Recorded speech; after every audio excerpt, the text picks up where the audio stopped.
to Mums at the Table. It's good to have you with us. I'm Rachel. And I'm Shona. Now, coming up today, we have got Gia in the kitchen with her kids cooking. Yeah. As always. And I need some slimming down food. I'm growing exponentially. No, I think a few of us have eaten. Way too much. Well, yeah. We've also got Colette. She's talking about well-being with Fiona today as well. But what we wanted to talk about is our memories thus far. What have been some of your best memories of this situation? Oh, look, it has to be some of those memes that we've seen on Facebook. People have some great sense of humour. I can't get over how creative some people are. Like, I look at these things like, I saw one the other day of the New Zealand Army Band, and there was the whole Army Band was playing. And I'm like in awe of these guys, how they can use technology to keep us in touch. And even like I understand Italy is a devastating scenario, but didn't you love seeing the people getting out on their veranda and singing? Like, those are some of the beautiful things to be seen. And the water in Venice being crystal clear, and then being able to see fish again. I know, who would have thought the environment might improve if we let's not get her on that one. No.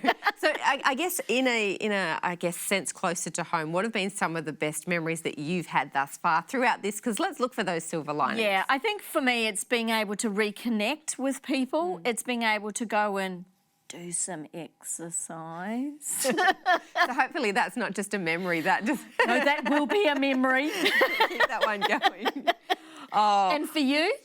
I've done some fun things with the kids. Like, we've started a garden, we've worked on projects around the house. Those have been fun. I've even indulged in their fantasy of their doll having a birthday. So we've made a cake and had a birthday party for their doll. I think that's because one of my daughters had her birthday during this whole lockdown scenario and sort of didn't get the party she wanted. But And another thing was seeing school teachers driving around the streets, waving to their pupils. Birthday parties where they were having people driving in their cars, wishing people happy birthday.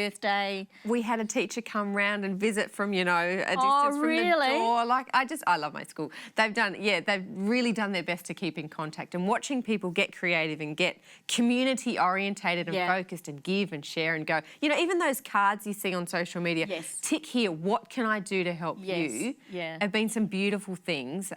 Really proud of our community for stepping up and doing that. Keep it going, Australia. Yes, keep it going.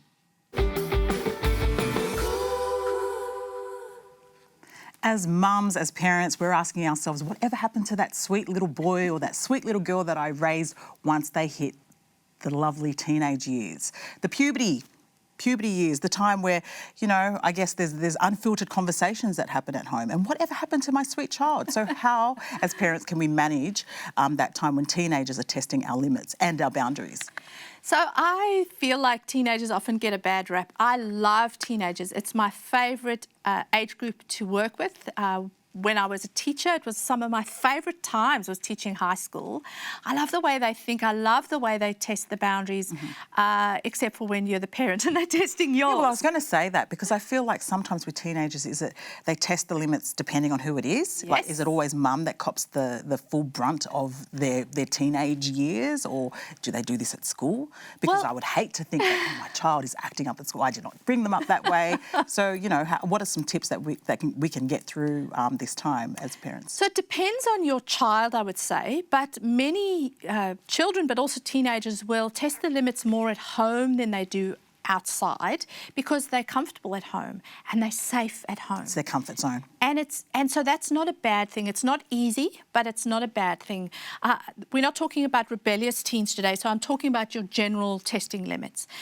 It's a very normal stage of development. We should actually, in some ways, celebrate it. It's hard to celebrate when there's backchat happening, but it's celebrating because nobody wants a 30-year-old man still sitting on your couch playing Xbox and never having separated from you. Yeah. We want our children to develop independence. And Disagreeing with you and testing limits is them figuring out which values they take on, which they push against, what are becoming their own, making their own choices. It's part of brain development, just like your child learning to walk. Right. So if we can keep that in perspective. Dr. Markham also says we also need to be careful not to take things personally. And that is hard sometimes, but it's remembering this is developmental. It's not always aimed at you. They're just testing it out on you. For me, the biggest... Why? Who are you? Who is this person? But it's wonderful. It's wonderful that they're growing. It can be difficult. And for me, the best thing is to work on connection. For me, that's the biggest tip I give parents. Work like crazy at connecting in positive ways with your teen.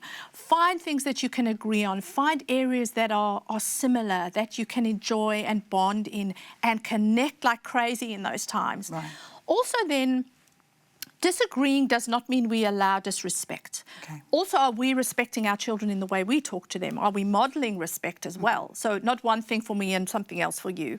But at the end of the day, I'm the parent. Yes, I agree, but parents can still respect their children. Right. We can still put boundaries in respectful, kind ways. And even the words we say. and choose, Absolutely. yeah. The words we say, are we listening? Some of our children just want to know that they have a listening ear. So listening to your teens, that helps them open up. Okay. So there's lots of ways to keep connecting. Keep connecting. Thank you so much, Colette, for those awesome tips. Keep it locked right here, and Mums at the Table for more tips from Colette and so much more.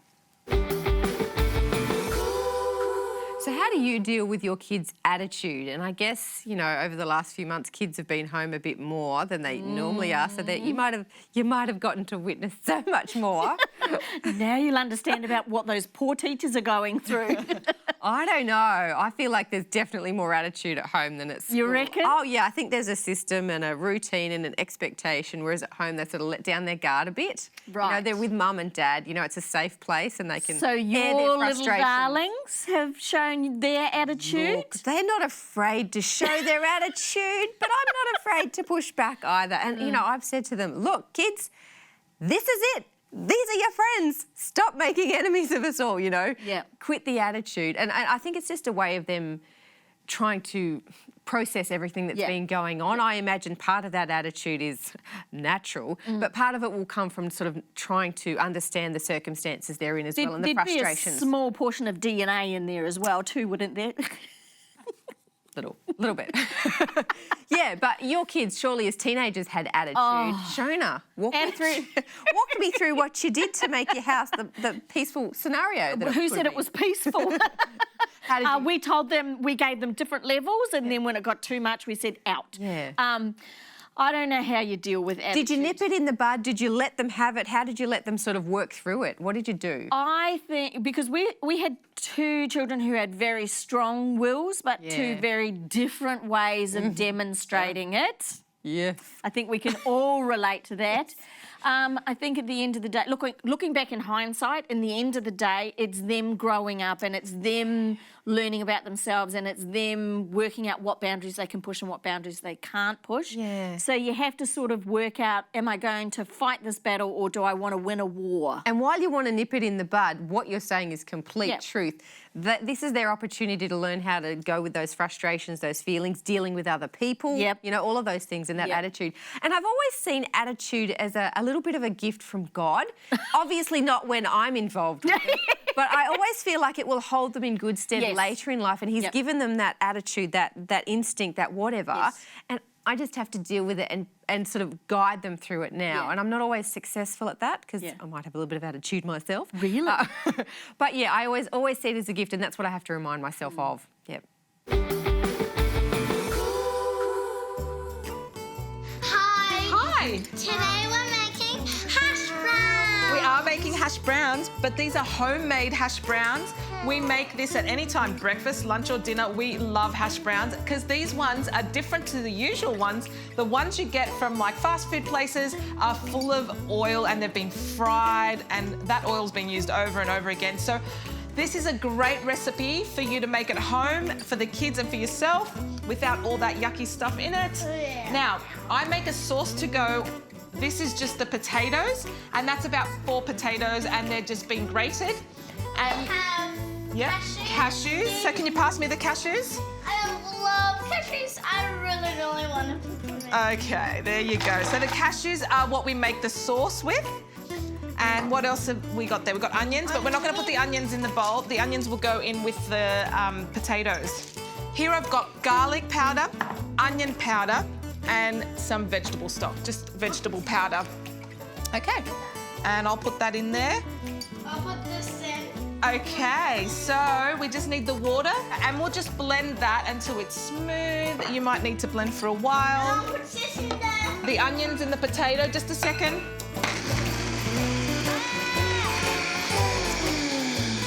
Okay, so what we did is we just blended the sauce, which with the cashews and the water and the herbs. Whoa, don't want to get that all over me. And Moses, can you put the onions? We've just got quarter of an onion or however much onion you want. Half an onion, quarter of onion. I love the onions in it. And then we put the sauce on top. It's very thick, so we'll, oh, are you okay? Okay. Oh, sorry, did I get you? Sticking from the... Oh, from the onion. Oh, okay. Now, can you mix that through? Mix it. Yeah, mix, mix, mix until all that sauce goes through the potato. And then we're going to spread it thinly. So once you spread it thinly on a tray. Well, can I spread it? Yeah, you can help me spread it. I want to spread it. Okay, spread it thin. Like that. So now we're going to put this in the oven at 200 degrees. We're going to cook it until it's brown, just a golden brown, dry tinge on the top. The thinner you do it, probably the better. Okay, thank you, Moses. Thank you. You're getting my hand. I want to help. I want to do it. Thank you. Okay, let's put this in the oven. So there you go. That's what it looks like. Pie. It does. Mushroom and potato pie. So our hash browns are ready. And it looks awesome. Look how crispy it is looking. Oh, wow. I just can't wait to try this. But I'm actually going to just put it on the kids' plate because as a snack or as for lunch, because it is actually quite filling because it's potato. And there you have it, your hash browns. You can have it for breakfast with your beans. The kids love some baked beans on the side of this with their hash brown. Try it. Let us know what you think. We'll see you next time.